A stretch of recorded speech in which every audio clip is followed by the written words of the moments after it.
Eletäänkö kuinka jännittäviä hetkiä tällä? Nyt eletään jännittäviä hetkiä. Tää on meidän melkein pääosa esittäjä.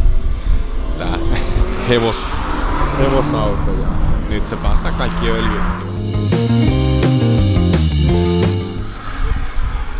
Timo, meidän logistiikkamestari, haluatko antaa väliaikalausunnon? Mitä helvettiä nyt tapahtuu? Se vuotaa öljyä. Kakmain mutki.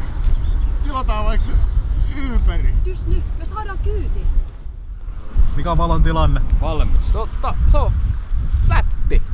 Se on sellainen, tiiäksä, kun ajatellaan, että jos tää on niinku kohde ja tää on niinku valon lähde, niin se on tässä samalla linjalla. Kaikki on vaan niinku yhtä samaa puuroa. Perkele! Perkele, kun ei osaa edes olla, saatana.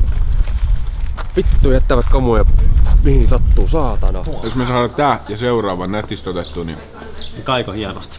me ollaan suht aikataulussa. Tuolla aikalla. Shitty motherfucking grips over there. No suomentaa se tarkoittaa kaunis grippaus tänään. Käy. Tää jännittäviä aikoja. Tässä on seuraavaksi on kohtaus, jossa Seireni kutsuu. Päävalaisia, herra Lehdesniitty, mitä ihmettä teette? Pukeudun, Miksi te pukeudutte, kun olisitte menossa? kun jos kuvaaja kysyy päävalaiselta, tai siis kun kuvaaja sanoo päävalaiselle tee näin, niin päävalaisella tekee näin. Lähdetään käynnistä nopeasti liikenteeseen, niin ja jaamalla käyntissä. Jee. Ja anna mene. Kello on 21.05. Nyt pitäisi päästä niinku hurry up ottaa viimeinen. Siinä on 3 kuvaa, maks 3 kuvaa. Tämä on tämmönen omanlainen unelmien